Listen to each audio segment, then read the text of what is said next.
For the first time since the war began, satellite cameras looking down on Kharg Island show something that has never happened before in the modern history of Iran's oil industry. Empty berths. Not damaged berths, not burning berths, empty ones. According to maritime intelligence firms Kpler and Energy Aspects, cited by the Financial Times, operations at Kharg Island halted entirely on July 31st. And as of the most recent satellite pass, all 3 loading berths on the island have sat unused for an extended stretch of time. 19 tankers are now floating offshore with their tracking transponders switched off, according to the maritime intelligence company Windward, up from 17 just 2 days earlier. This is Iran's most important energy artery, the terminal that historically handles roughly 90% of the country's crude oil exports. And right now, it is not moving a single barrel. To understand how it got to this point, and why the United States military has spent the better part of this year turning a small island in the northern Persian Gulf into the single most contested piece of real estate in the Middle East, we have to go back to where this all started. Kharg Island itself is tiny. CNN has reported that it is roughly a third of the size of Manhattan, sitting about 15 to 20 miles off Iran's southwestern coast, closer to the Iranian mainland than to the Strait of Hormuz further south. But its size has never mattered as much as what sits on it. The island hosts massive oil storage facilities connected by pipeline to some of Iran's largest oil and gas fields, along with the Falat Iran Oil Company, which alone produces around 500,000 barrels of crude a day, and the Kharg Petrochemical Company. For decades, this island has been the funnel through which the overwhelming majority of Iran's export economy flows. The last time it endured anything like sustained bombing was in the 1980s, when Saddam Hussein's Iraq targeted it during the Iran-Iraq War. That history matters, because everyone involved in this current conflict, from Washington to Tehran, understands exactly what kind of economic damage this island can absorb, and exactly what happens to Iran's finances if it stops functioning. The current chapter of this story begins on February 28th, when the United States and Israel launched a joint military campaign against Iran, an operation reported under the name Operation Epic Fury. Within days, strikes were hitting targets across the country and smoke was rising over Tehran.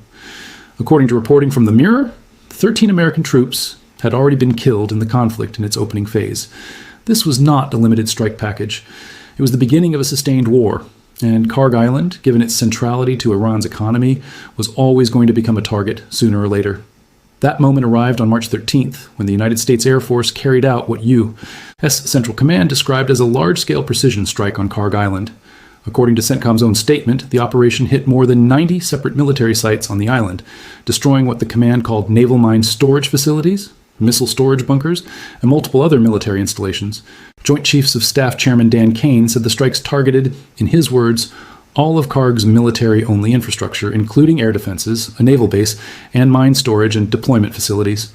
President Trump addressed the strike directly, posting on Truth Social that Iran's regional ambitions were now dead, and separately telling reporters that the operation had totally obliterated every military site on the island.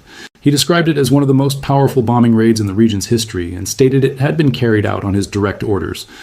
What is important here, and what separates a credible account of this story from an exaggerated one, is what the strikes did not target. According to multiple sources, including CENTCOM's own statement and Trump's own remarks, the oil and gas infrastructure on Kharg Island was deliberately left untouched. Trump reportedly said the strikes spared the oil facilities, in his words, for reasons of decency, though he also issued a pointed warning, saying that with just one simple word, the pipes could be gone, and that it would take a long time to rebuild. That is a threat, not a confirmed action, and it is worth being precise about the difference, because a huge amount of noise around this story blurs the line between what has already happened and what has only been threatened. On the Iranian side, the response combined defiance with reassurance. Iranian officials said more than 15 explosions were heard on the island, and an oil ministry official described the attack as enormous and destructive, saying it produced nearly 2 hours of nonstop airstrikes and explosions that shook Kharg Island to its foundations. At the same time, Iranian state media insisted that no military personnel, oil company employees, or island residents suffered any casualties, and claimed that oil companies on the island continued operating without interruption. Iran's armed forces also issued a warning that any American or Allied strike on Kharg's actual energy infrastructure would trigger retaliation, threatening that any oil and energy assets belonging to firms working with the United States would be, in their words, immediately destroyed and turned into a pile of ashes. 2 days after the initial bombing raid on March 15th, the story took a regional turn. Tehran accused the United Arab Emirates of allowing its territory to be used as a launch point for the strikes on Kharg Island, with Iran's Foreign Minister Sayed Abbas Araghchi alleging that overnight attacks had been carried out using HIMARS rocket systems based near Ras Al Khaimah in Dubai. Iran's Khatam Al Anbiya headquarters issued a direct warning to residents near several UAE ports, including Jebel Ali, Khalifa Port, and the port of Fujairah, urging evacuation and describing these sites as potential retaliatory targets. The UAE rejected the accusation outright. In the days that followed, the UAE moved to a heightened state of security alert. Air defense systems remained active as a precaution, and debris from an aerial interception reportedly struck a building facade in Dubai, causing limited damage but no injuries. This is a detail worth sitting with for a second. A strike campaign against a single Iranian island had, within 48 hours, pulled a neighboring Gulf state into a state of active alert. That is the kind of ripple effect that defines this entire conflict. By late March, attention shifted from bombs already dropped to troops potentially being sent in. The Wall Street Journal reported that the Pentagon had issued a written order to deploy roughly 3,000 soldiers from the Army's 82nd Airborne Division to the Middle East, according to two unnamed U.S. officials. A report that came one day after the New York Times first raised the possibility. These particular troops belong to the 82nd Airborne's Immediate Response Force, a unit capable of being dispatched anywhere in the world within 18 hours. Axios reported, citing unnamed sources, that Trump was weighing whether to actually take over Kharg Island as a way of pressuring Iran into reopening the Strait of Hormuz, which had been effectively closed since the conflict began at the end of February. One source familiar with this strategy told Axios that if the operation went ahead, it likely would not happen for roughly a month, giving the United States time to, in that source's words, weaken the Iranians more with strikes before any ground operation. CNN's reporting added crucial texture to this. Citing multiple people familiar with U.S. intelligence reporting, CNN found that Iran had been laying traps and moving additional military personnel and air defenses onto Kharg Island in the weeks after the March 13th strike, specifically in preparation for a possible American ground operation. A person familiar with U.S. military planning told CNN that because Kharg is roughly a third the size of Manhattan, any American force attempting to seize it would need to deploy a substantial and well-organized landing force. 2 Marine Expeditionary Units, specializing in rapid response amphibious landings, raids, and assault missions, had recently deployed to the region and were seen as the most likely units to be tasked with any operation to physically take the island. On top of that, roughly 1,000 additional soldiers from the 82nd Airborne were expected to arrive in the Middle East within days. Newsweek separately reported that up to 3,000 paratroopers could be joining an estimated 5,000 Marines already being shipped to the region, adding to the more than 50,000 American troops already stationed across the Middle East at that point in the conflict. But every credible military source quoted in this story agreed on one thing. A ground assault on Kharg Island would be extremely risky. CNN reported that U.S. officials and military experts warned of the potential for a large number of American casualties. The island's defenses had grown more layered, and Iran had reportedly moved additional shoulder-fired surface-to-air guided missile systems, known as manpads, onto the island. Newsweek added that Iranian forces had also embedded anti-personnel mines along the island's shoreline, which would make any amphibious landing significantly more dangerous, since mines are difficult to detect and would slow any advancing force under fire. An Israeli source quoted by the Jerusalem Post expressed concern that a U.S. invasion of Kharg would provoke an increase in Iranian drone attacks and shoulder-fired missile strikes, resulting in American casualties, and said the hope on that side was that Washington would ultimately decide the risk was not worth taking. Retired Vice Admiral Robert Harward, a former National Security Council official now with the Jewish Institute for National Security of America's Iran Policy Project, told Fox News that once American forces were physically on Kharg, the primary threat would shift away from conventional naval combat and toward missile and drone strikes launched from the nearby Iranian mainland, noting bluntly that Iran does not really have an air power capability to challenge the U.S. directly, but it does not need one to make a ground presence on Kharg extremely costly. Not everyone believed a full invasion was actually coming. Speaking to Al Jazeera, one regional analyst named Hashemi said he was, in his words, very skeptical that the United States would attempt to seize any of Iran's southern islands, particularly Kharg, citing the cost in American soldiers and the domestic political blowback it could generate, especially among Trump's own political base. A defense expert named Davis, a senior fellow at Defense Priorities, told CNBC that even the deployment of the 82nd Airborne should be understood carefully, describing it as an immediate reaction force meant to provide a very quick capability on the ground, but only as a precursor to something larger arriving behind it, rather than a standalone invasion force. Another analyst, Stewart, described the scale of the deployment as better understood as a tool of coercive leverage, part of the Trump administration's effort to increase its bargaining power and signal to Tehran that military options remained on the table if diplomacy continued to fail. April brought both military escalation and a fresh diplomatic opening.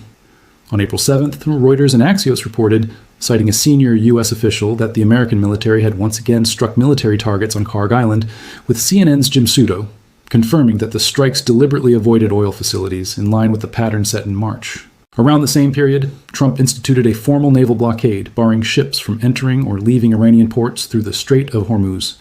That blockade would go on to shape the entire second half of this war. Then, in June, there was a genuine shift toward diplomacy. Iran and the United States signed a memorandum of understanding described as a 60-day ceasefire, intended to move both sides toward a broader final agreement addressing concerns over Iran's nuclear program. The blockade restrictions were relaxed. For a window of weeks, Kharg Island's tankers moved more freely, and there was real hope that the worst of the conflict might be behind both countries. That hope did not survive the summer. On July 8th, speaking on the sidelines of the NATO summit in Turkey, Trump declared the ceasefire over, following a new round of attacks in which 3 tankers were struck in the Strait of Hormuz. According to Al Jazeera, Trump told reporters at the summit, quote, "We're going to hit them hard tonight," warning that renewed U.S. strikes on Iranian targets were imminent. Once again, Kharg Island became the focal point of his public statements, as he renewed earlier threats to consider taking over the island entirely. The blockade was formally reinstated on July 14th at 4 p.m. Eastern Time, restarting enforcement against commercial vessels attempting to travel to or from Iranian ports and coastal areas. According to CENTCOM's own statement, during just the first 24 hours of renewed enforcement, U.S. forces redirected 2 compliant commercial vessels away from Iranian waters and disabled 1 non-compliant vessel that ignored repeated warnings. That vessel was the Curacao-flagged tanker MT Belma, which CENTCOM said was observed transiting international waters directly toward Kharg Island while carrying no cargo. According to the command's statement, quote, "The commercial vessel ignored multiple warnings as it attempted to violate the U.S. blockade," end quote, after which a U.S. aircraft fired AGM-114 Hellfire missiles directly into the ship's smokestack, disabling it without sinking it. CENTCOM's statement concluded simply, "The ship is no longer transiting to Iran. This was not an isolated incident." Reporting from The Hill documented an earlier case from June, in which a Botswana-flagged tanker called the MT Lexi was struck and disabled after failing to comply with blockade instructions over a full 24-hour period, with a Hellfire missile fired into the vessel's engine room on that occasion. The Hill's reporting also noted that by that point, the Strait of Hormuz had been closed for more than 3 months, contributing to a sharp rise in global energy prices, given that roughly 1/5 of the world's daily oil consumption normally flows through that waterway. The blockade enforcement in mid-July came alongside a broader wave of American strikes across Iran's coastline. NPR reported that the U.S. and Iran traded fire for 6 consecutive days in mid-July, with American strikes hitting Iranian command centers, air defense sites, and missile and drone capabilities, part of an effort CENTCOM described as degrading Iran's ability to threaten commercial mariners in the Strait of Hormuz. Those strikes extended to targets in Bandar Abbas and coastal defense and cruise missile sites on Greater Tunba Island.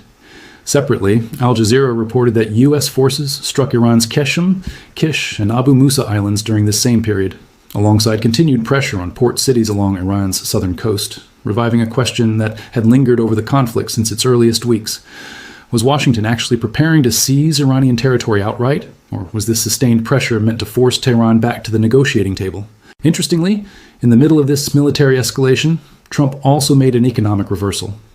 Just before the blockade came back into effect, he announced he was scrapping a planned 20% cargo reimbursement fee he had previously proposed charging ships for safe passage assistance through the Strait of Hormuz. Writing online, he said that based on, in his words, highly productive conversations with Middle East leadership, he had decided to replace that fee with trade and investment deals that Gulf states would instead be making directly into the United States. No further details on those investment commitments have been made public, which brings us to the present moment and to the development that makes this story different from everything that came before it. Unlike the March and April strikes, unlike the tanker interceptions, what is happening at Kharg Island right now is not a single dramatic event captured on video. It is something quieter and arguably more consequential: economic strangulation, confirmed by hard shipping and satellite data rather than a single official announcement. According to the Financial Times, citing the intelligence firms Kpler and Energy Aspects, operations at Kharg Island halted completely on July 31st. Satellite imagery reviewed by the maritime intelligence company Windward showed that all 3 of the island's berths had sat empty for an extended period. As of the most recent count reported by Windward, only 16 vessels remained in the waiting area around Kharg, the lowest number recorded since the beginning of the previous month, suggesting that shippers are increasingly avoiding the area entirely rather than simply waiting it out. A separate and more recent analysis published by Eurasia Business News on August 7th paints an even starker picture. According to that report, Iran's oil exports have sharply declined throughout August, with satellite imagery showing loading terminals at Kharg Island sitting empty while a growing queue of tankers waits offshore, some without functioning identification signals. The report states that 19 tankers were observed operating without normal tracking signals in the waiting area near Kharg, an increase from 17 just 2 days earlier, a pattern maritime analysts describe as consistent with vessels attempting to avoid detection while Iran searches for ways to move oil despite the blockade. The disruption follows directly from the U.S. reimposition of its naval blockade in July, and Iran International, citing the same Financial Times reporting, quoted maritime sources describing the blockade bluntly as, quote, effective, closing the loop on a campaign that began with bunker-busting airstrikes in March and has, by August, evolved into a full economic chokehold on Iran's single most important export facility, achieved without a single confirmed strike on the oil infrastructure itself. It's worth pausing here to explain why this matters beyond the immediate headlines. Kharg Island has survived direct bombing. Iranian officials insisted throughout the spring that oil operations continued, despite the March and April strikes. And for months, that claim held up, because the U.S. campaign was deliberately avoiding the pipelines, storage tanks, and loading infrastructure itself. What has changed is not the physical state of the island. The pipes, according to available reporting, are still standing. What has changed is that no tanker can safely reach them, and no tanker can safely leave. A modern naval blockade, backed by demonstrated willingness to fire Hellfire missiles into the smokestacks and engine rooms of vessels that ignore warnings, does not need to destroy a single piece of oil infrastructure to shut an entire industry down. It only needs to make the risk of transiting toward that infrastructure high enough that shipping companies, insurers, and tanker owners decide it isn't worth it. That appears to be exactly what has happened at Kharg Island over the past 2 weeks. There's also a broader economic and political backdrop worth understanding. This war has been running since February 28th, and it has not been cost-free for the United States either. Reporting from the Mirror noted that rising global energy prices tied to the closure of the Strait of Hormuz posed a political risk for Trump's own party ahead of the November midterm elections, with control of Congress hanging in the balance. That gives some insight into why Trump has repeatedly framed both the blockade and the threats against Kharg Island as pressure tools aimed at reopening Hormuz, rather than purely punitive military actions. 2 senior administration officials told Axios that the underlying goal has consistently been to force Hormuz back open, with one official stating plainly, quote, if he has to take Kharg Island to make it happen, that's going to happen. If he decides to have a coastal invasion, that's going to happen. But that decision hasn't been made, end quote. On the Iranian side, the domestic picture has also grown more complicated. Iran's Supreme Leader Ali Khamenei was reported to have died amid the conflict, with Mojtaba Khamenei subsequently assuming the role of Supreme Leader. Iran's President Masoud Pezeshkian, along with Parliament Speaker Mohammad Bagher Ghalibaf and Judiciary Chief Mohseni Ejei, appeared together at a funeral ceremony for the slain leader in July, a moment that underscored just how significant the human and institutional toll of this conflict has already been on Iran's ruling structure. Analysts have noted separately that ending the war carries its own risks for Tehran, since a battered post-war economy may strain the regime's ability to finance the institutions that underpin its rule, meaning the pressure campaign around Kharg Island is not just a military or economic story, it is increasingly a political survival story for Iran's leadership as well. To really grasp why the standoff at Kharg Island carries weight far beyond Iran's own borders, it helps to step back and look at what this war has already done to the global oil market since February. According to the World Bank, global oil supply crashed by more than 10 million barrels per day in March alone, due to attacks on energy, infrastructure, and tanker restrictions tied directly to this conflict, with total global oil output for the second quarter of 2026 falling by nearly 7% year-on-year, the sharpest quarterly decline since the COVID-19 pandemic. The International Energy Agency's May 2026 report found that cumulative supply losses from Gulf producers had already exceeded 1 billion barrels, with more than 14 million barrels per day shut in at that point, describing it as an unprecedented supply shock. Benchmark prices swung wildly in response. The IEA noted that North Sea-dated crude plunged from a high of $144 a barrel down to below $100, before rebounding again as negotiations between Washington and Tehran repeatedly broke down and restarted. Energy consultancy Wood Mackenzie modeled just how bad this could still get if the standoff drags on. Peter Martin, the firm's head of economics, said plainly that the Strait of Hormuz is the most critical choke point in global energy markets, and that a prolonged closure would become far more than an energy crisis. Under Wood Mackenzie's most severe modeled scenario, one in which the strait remains largely closed through the end of 2026 with recurring rounds of conflict, Brent crude could approach $200 a barrel by year's end. Global oil demand could fall by 6 million barrels a day year on year in the second half of 2026, and diesel and jet fuel prices in major refining centers could push toward $300 a barrel. Under that scenario, the firm projected Middle East GDP could contract by more than 10% in 2026, with the EU also sliding into contraction, and both the United States and China seeing growth slow sharply. The reality, at least through the summer, has landed somewhere between the worst case and best case versions of that forecast. After the June Memorandum of Understanding was signed and the strait briefly reopened, the U.S. Energy Information Administration reported that Brent crude fell to an average of $85 a barrel in June, $22 lower than the May average, and that prices dropped below $70 a barrel on July 1st, roughly back to where they stood when the conflict began in late February. A Forbes analysis published in June went as far as to argue that the oil market had effectively canceled the worst version of the Hormuz crisis even before the ceasefire took hold, noting that producers including Saudi Arabia, the UAE, and the United States had ramped up output significantly, while major consumers, China above all, had sharply cut back on demand, together preventing the shortage that had originally been feared. Even so, the EIA still projected that global oil consumption would fall by an average of 2 million barrels a day across all of 2026, with the bulk of that demand destruction concentrated in non-OECD countries, meaning the pain of this conflict has landed disproportionately on poorer, oil-importing nations in Asia and elsewhere, not primarily on wealthy economies. China's position in all of this has been particularly delicate. Reporting reviewed from Shipping Intelligence Services shows Chinese-linked tankers have tested passage through the Strait of Hormuz under elevated risk conditions even during the tensest periods of the conflict, while Beijing has remained cautious about releasing large volumes of refined fuel exports into global markets, despite easing some domestic restrictions. Analysts have projected that Chinese gasoline consumption alone could contract by more than 5% in 2026 if crude prices remain elevated, a meaningful signal of demand destruction from the world's largest single energy importer. Regional producers, meanwhile, have been racing to reduce their own exposure to the strait entirely. The most concrete infrastructure response from within the Gulf has come from Abu Dhabi, where the Abu Dhabi National Oil Company has announced plans to double the capacity of its pipeline that bypasses Hormuz altogether, a direct hedge against exactly the kind of prolonged blockade and choke point risk that Kharg Island is now experiencing firsthand. Iran itself has no comparable bypass option. Unlike Gulf Arab producers who can route crude overland to the Red Sea or the Gulf of Oman, Iran's export architecture is built almost entirely around seaborne shipments from Kharg Island and the waters around it, which is precisely why a blockade targeted at this one location can do so much economic damage without a single additional airstrike. Now, since the renewed blockade and the shutdown of loading operations at the end of July, oil markets have once again grown watchful. Every new tanker disabled near Kharg Island, every satellite image showing empty berths, feeds directly into pricing decisions made by traders and refiners thousands of miles away.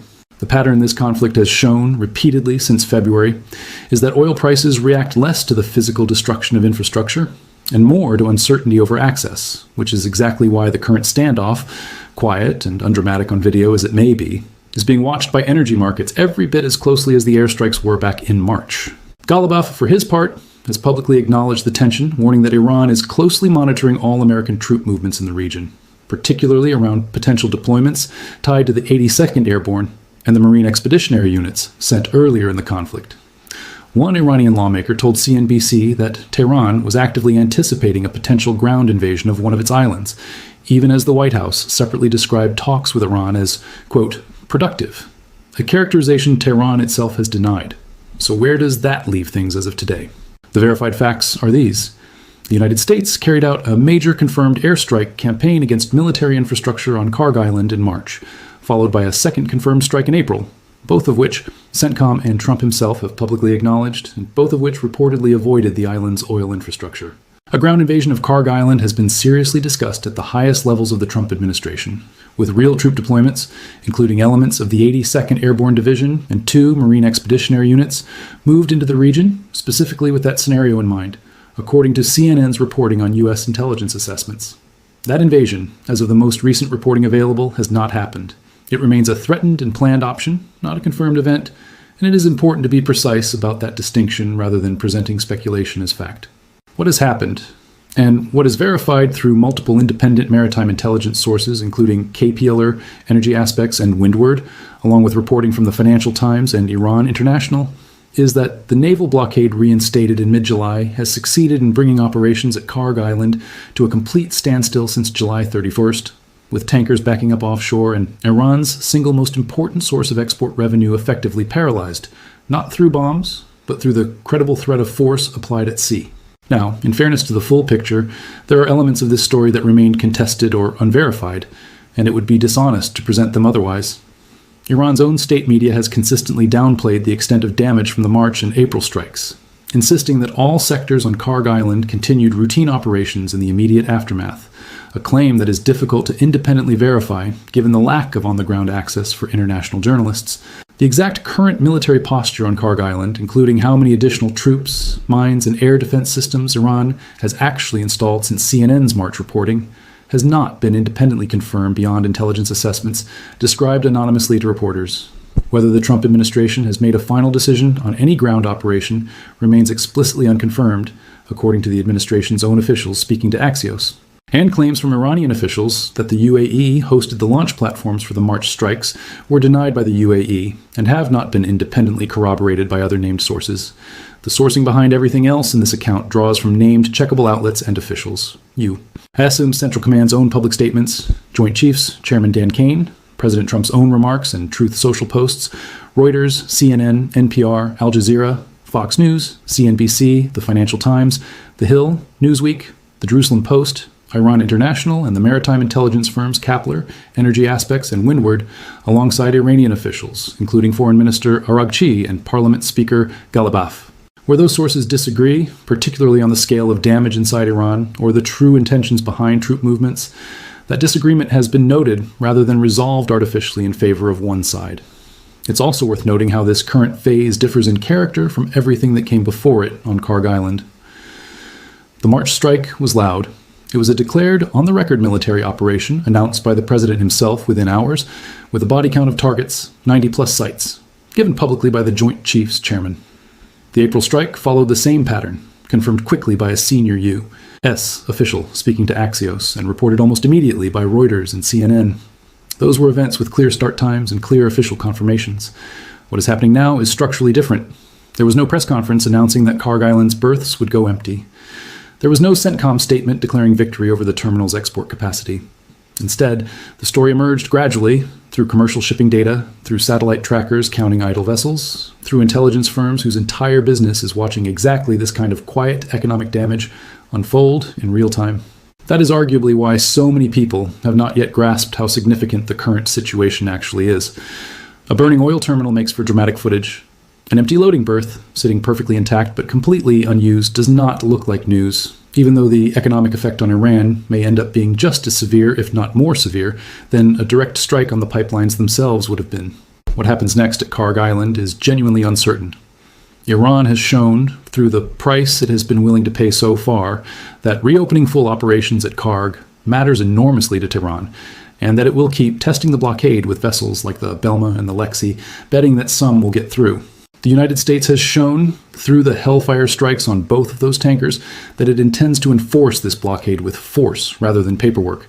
And the Trump administration has left the more dramatic option, an actual ground seizure of the island, sitting on the table, funded, staffed, and reportedly planned for, without pulling the trigger. Whether Washington judges that the current economic strangulation of Kharg Island is achieving its goal of pressuring Iran back to serious negotiations over the Strait of Hormuz, or whether officials eventually decide that a physical occupation of the island is the only way to guarantee long-term control over Iran's oil exports, is a decision that has not yet been made public. So here's the question worth sitting with.